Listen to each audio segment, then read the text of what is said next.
Bem-vindo, pessoal, a mais uma videoaula. Nesta videoaula eu vou tratar sobre coordenadas ou componentes de um vetor em relação a uma base de um espaço vetorial, ok? Para isso, então, eu vou apresentar aí um PowerPoint para vocês que eu preparei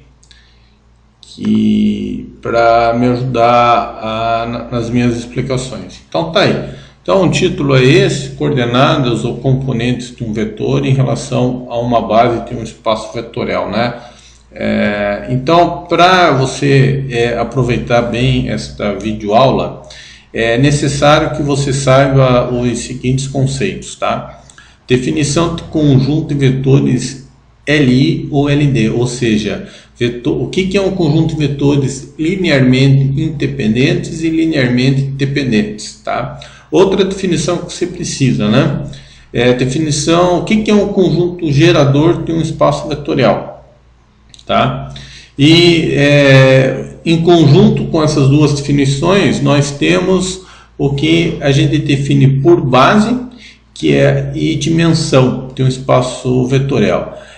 A base é o menor conjunto linearmente independente, é o menor conjunto linearmente dependente e é o maior conjunto, é o maior conjunto LI, a base é o maior conjunto linearmente independente, tá? Ou seja, se você tem uma base e coloca mais um vetor, ele é LD. Então a base é o maior conjunto LI, linearmente dependente, e é o menor conjunto gerador, tá? Você precisa, e as dimensões é o número de vetores que se encontra na base, tá? Então a dimensão do espaço é a cardinalidade deste conjunto, né? Denominado de base. Então, por exemplo, no R3 você tem 3 vetores, ou seja, por que a dimensão do R3 é 3? Porque qualquer base desse espaço vetorial tem que ter necessariamente 3 vetores. E 3 vetores vai ser o maior conjunto LI. Tá? Então, no R3 não existe conjunto linearmente independentes com 4 vetores, 5 vetores, 6. Então, o máximo para eu ter um conjunto LI, no máximo tem 3 vetores. Acima de 3, por isso que a base é o maior conjunto LI. Tá? E é o menor conjunto gerador. Ou seja, com 3 vetores, eu já consigo descrever todo o meu espaço vetorial, ou seja, qualquer vetor pode ser decomposto ou escrito como combinação linear dos vetores da base. É o menor conjunto gerador. Se eu colocar mais vetores lá, não tem problema. Ainda vou conseguir descrever todo o meu espaço vetorial, mas o menor conjunto gerador é a base. Eu preciso de pelo menos 3 vetores. Espero que esse exemplo tenha ficado entendido o que a gente entende por base e dimensão, mas eu não vou entrar em detalhes. Aí, se você tem alguma dúvida nessas definições, dá uma olhada lá no livro do Steinbruch ou algum outro livro de álgebra linear, tá? Mas para você acompanhar bem esta videoaula, é necessário que você tenha essas definições bem entendidas. Bem, passar para o próximo slide aqui. Então, aqui para explicar o que a gente entende por componentes ou coordenadas de um vetor em relação a uma base, eu vou pegar um modelo bem simples. Eu vou pegar o R2, tá? Vou pegar o R2. Então, a gente tem aqui a base canônica. A base canônica é aqueles vetores em que uma das coordenadas é 1 e o restante é 0. Então, aqui você tem a base canônica 1. O primeiro vetor da base canônica tem a primeira coordenada 1, o restante 0. O segundo vetor da base canônica tem a segunda coordenada 1 e o restante é 0. Tá? E assim por diante. Como eu estou no espaço R2, a base canônica vai ter 2 vetores. Mas, por exemplo, se a gente pegar o R3, a base canônica vai ser: o primeiro vetor vai ter uma coordenada, restante 0. Segundo vetor da base canônica, segunda coordenada, restante 0.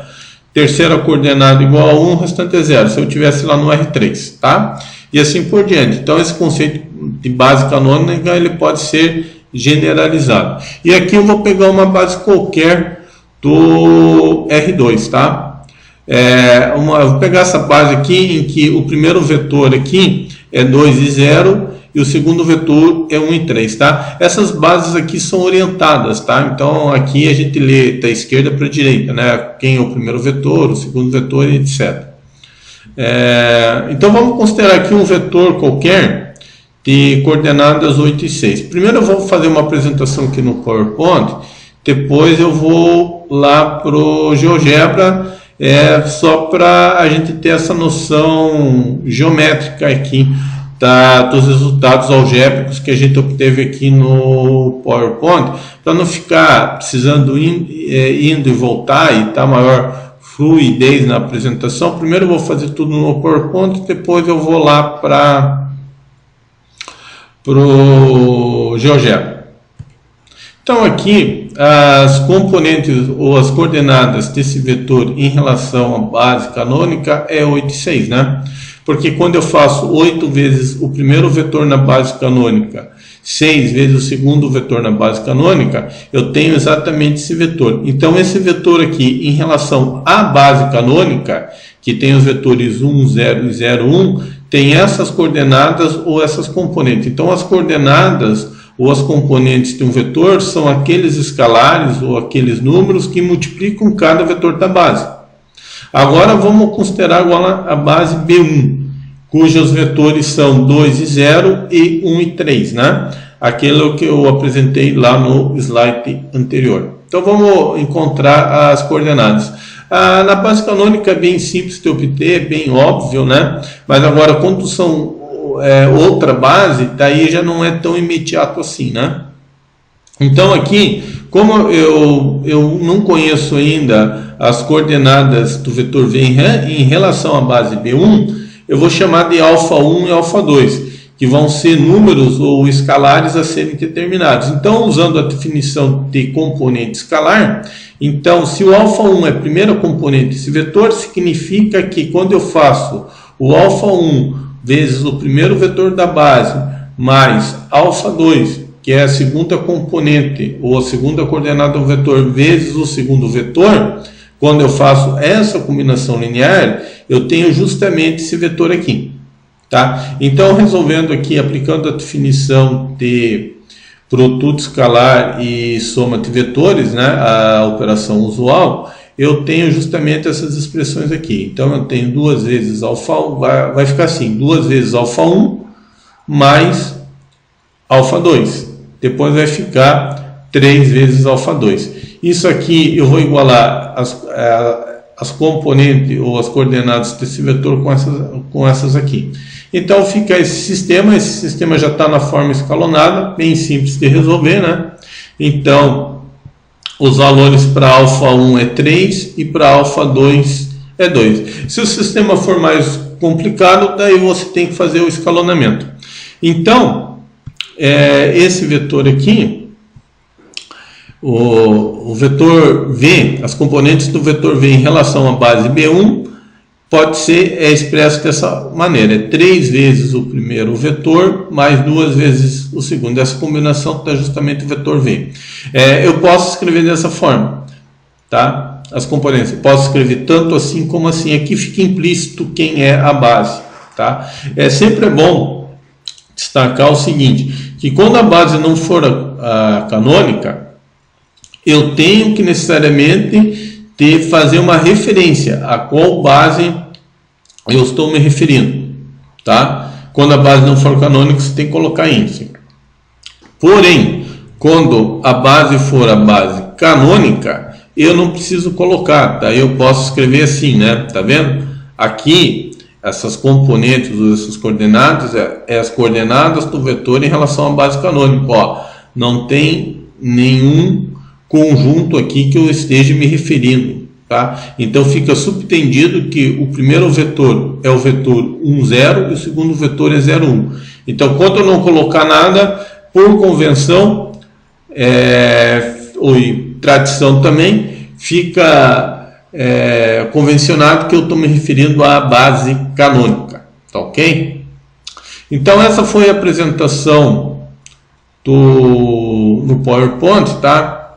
Espero que isso tenha ficado claro aí. Eu vou fazer o seguinte, eu vou lá pro GeoGebra, tudo que eu fiz aqui vou mostrar geometricamente para ficar mais claro, né? Então, quando a gente faz no R2, no R3, uma combinação linear, na verdade você está fatorando a direção do seu vetor em outras direções, né? Cuja combinação dessas direções está resultante o vetor. Então, aqui está o vetor V, aqui, ó. Tem coordenadas 8 e 6. Então, vamos considerar vou pegar aqui, considerar esses pontos. Eu já deixei tudo preparado aqui a minha apresentação para a apresentação ter maior fluidez, né? Então aqui, vamos considerar o vetor V1, o vetor V2,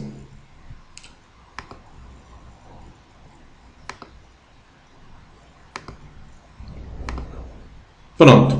Então aqui o vetor V, ele é um resultado da soma desse vetor com esse vetor, né? Fazendo a regra do paralelogramo, né? Então, esse primeiro vetor é um múltiplo do primeiro vetor da base, tá? E este outro vetor é um múltiplo do vetor segundo. Então, o resultado está aqui, ó. Então, este vetor na base canônica, tem como coordenadas ou como componentes 8 e 6, tá ok? Então eu posso escrever dessa forma ou dessa forma. Então geometricamente a gente vê que o vetor V está sendo decomposto ou fatorado em duas direções, né? Eu posso, fisicamente seria o seguinte, desse ponto, eu posso pegar desse ponto e me deslocar até o ponto C. Ou então você pode fazer o seguinte, a partir do ponto 0, chegar até esse ponto aqui, aplicando o vetor V1, e depois desse ponto chegar até o ponto C aplicando o vetor V2, tá? Então, na verdade, no R2, quando você faz uma combinação linear, você está descrevendo seu vetor ou fatorando o teu composto em várias outras direções, tá? Vamos ver como que fica na base B1, né? Então, vamos só apagar esses aqui. Isso aqui, vou apagar esse texto aqui, é um pouquinho demorado, mas a gente já está tudo pronto, então não é tão demorado assim, né? Mas não é tão demorado assim. Agora eu vou fazer o seguinte, vou pegar aqui o ponto C, o ponto, tá? Vamos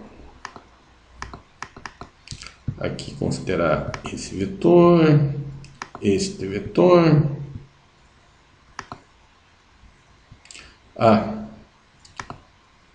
aqui, pronto.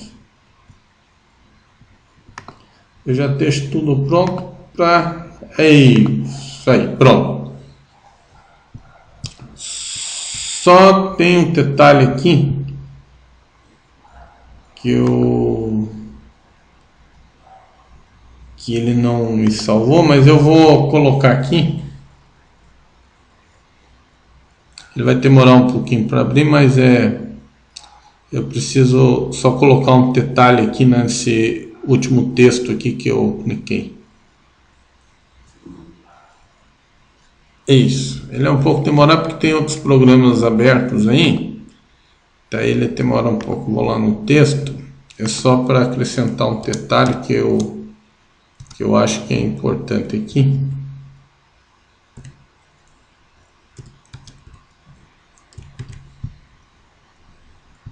Pronto, então, ok, ele já vai, isso, já me gerou aqui, isso, aí.